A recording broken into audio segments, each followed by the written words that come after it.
Баршаңызға сәлем достар. Бүгін осындай керемет өте оңай жасалатын таңғы ас дайындайтын боламыз.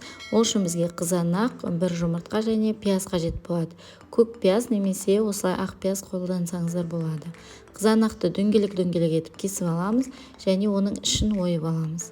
Бізге екеуі де қажет болады, сырт жағы да іші де қажет болады. Осылай міне ойып аламыз. Сосын іш жағын кубиктеп майдалап турап шығамыз.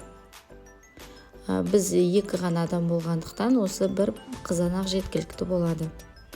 Осылай турап кесеге салып аламыз.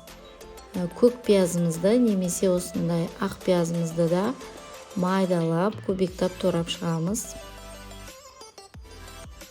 Оны да кесемізге саламыз. Үстінен бір ас қасық ұн және жұмыртқа қосамыз. Бірінші жұмыртқамызды жарамыз және үстінен ұн қосамыз. Дәміне қарай тұз, бұрыш қосамыз.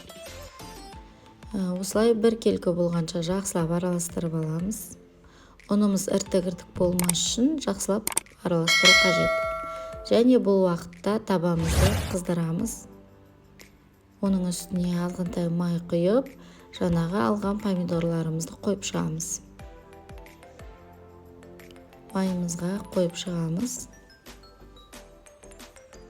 Сосын үстінен жаңағы начинкамызды, яғни помидордың ішіне салатын дайындап алғанымызды саламыз.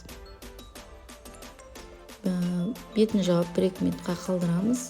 Екі бетінде осылай аударып пісіріп аласыздар. Міне біздің таңғы асымыз дайын. Өте ерекше, дәмі де өзгеше болып шығады. Міндетті түрде жасап көріңіздер және менің каналыма жазылып алыңыздар. Бұйырса жақсы рецепттер болады. Міндетті түрде жасап көріңіздер.